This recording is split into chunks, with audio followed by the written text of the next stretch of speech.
Good morning বন্ধুরা। তো আজকে আমাদের এখানে লোকনাথ পূজা হচ্ছে। তো লোকনাথ পূজাতে আমরা সবাই সকাল সকাল উঠে এসে পড়লাম। এসে আমরা দেখলাম যে আমি এসে দেখলাম যে মণ্ডপ হচ্ছে। তো আমি জিজ্ঞাসা করলাম তাদের যে কেমন চলছে পুজো। তো তারা বলছে যে হ্যাঁ চলছে ভালোই। আরেকজন বলছে যে পুজো যেমন চলার চলছে। তো আমি তাদের সাথে কথা বলে চলে গেলাম ঠাকুর আনতে। তো আমাদের সাথে থাকুন, আমরা ঠাকুর আনতে যাই। ঠাকুর আনতে গিয়ে আপনাদের দেখাবো আমাদের বাকি ভিডিওটা। তো চলে আসলাম ঠাকুর আনতে, ঠাকুর নিয়ে এখন যাচ্ছি মণ্ডপে। তো গিয়ে কি কি করব এবং কিভাবে সারাদিন কাটাবো আমরা এই ব্লগে দেখতে পারবেন। তো এখন পুজো শুরু হয়ে গেছে, পুরোহিত মশাই বসে গেছে পুজোতে, আমিও এসে পড়লাম। তো দেখতেই পারছো যে আমরা এখন পুজো শুরু হলো। তো পুরোহিত মশাই বসে রয়েছে, পুজো করছে। ঠিক আছে, দেখতে থাকো ব্লগটা।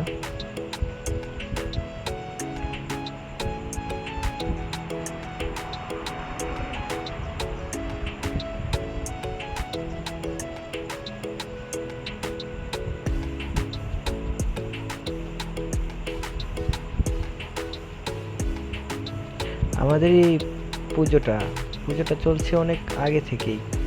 তো অনেক দিন ধরে যে পুজোটা স্টপ ছিল, যে কারণে আমাদের এখানে বাইপাস রোড হচ্ছিল, তার জন্যে পুজোটা স্টপ ছিল। তো এখন এই বছর থেকে আবার শুরু করছিলাম আর কি। তো এখন পুজো কমপ্লিট, যজ্ঞ হচ্ছে, আমরা সবাই এখানে বসে আছি। আমিও কিছু বলার চেষ্টা করেছিলাম ব্লগে।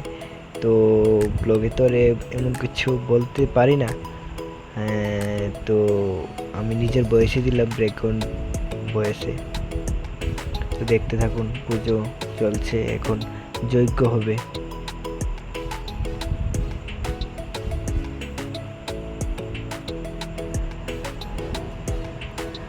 যজ্ঞ শুরু হয়ে গেছে, আমি এখানে আছি ঠাকুরের সাথে, ঠাকুর পুরোহিত মশাইয়ের সাথে আছি আর কি। তো পুরোহিত মশাই বলছিলাম আমরা যে মাইকে বলার জন্য যে আপনার মন্ত্রগুলা। তো আমি এখানে মাইক টেস্টিং বলে নিয়েছিলাম।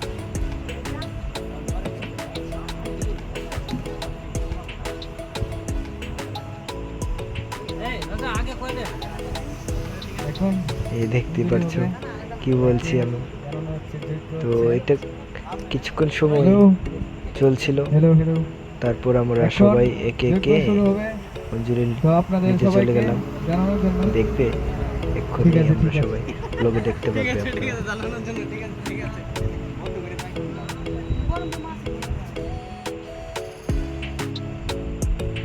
যজ্ঞ খুব সুন্দর হয়েছে আমাদের এখানে। তো আমি পুরোহিত মশাইকে নমস্কার করে আমি বাকি ব্লগটা দেখাচ্ছি। এবার যজ্ঞ কমপ্লিট হয়ে গেছে, সব কিছু কমপ্লিট হওয়ার পর এখন পুজো টুজো শেষ, প্রসাদ দেওয়ার পালা।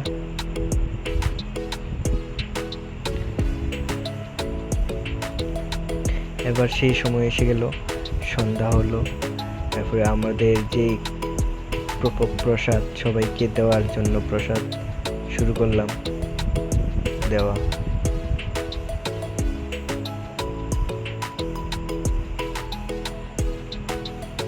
প্রসাদ এসেছিল, সবাই এসেছিল, অনেক মানুষই এসেছিল। রাস্তার সাথে পুজো, তার জন্য দিয়ে বলছে যে শুনতে পারবে কি বলছি। তো এখানেই আমাদের ব্লগটা আজকে শেষ করছি, লোকনাথ পূজার ব্লগটা। Thank you.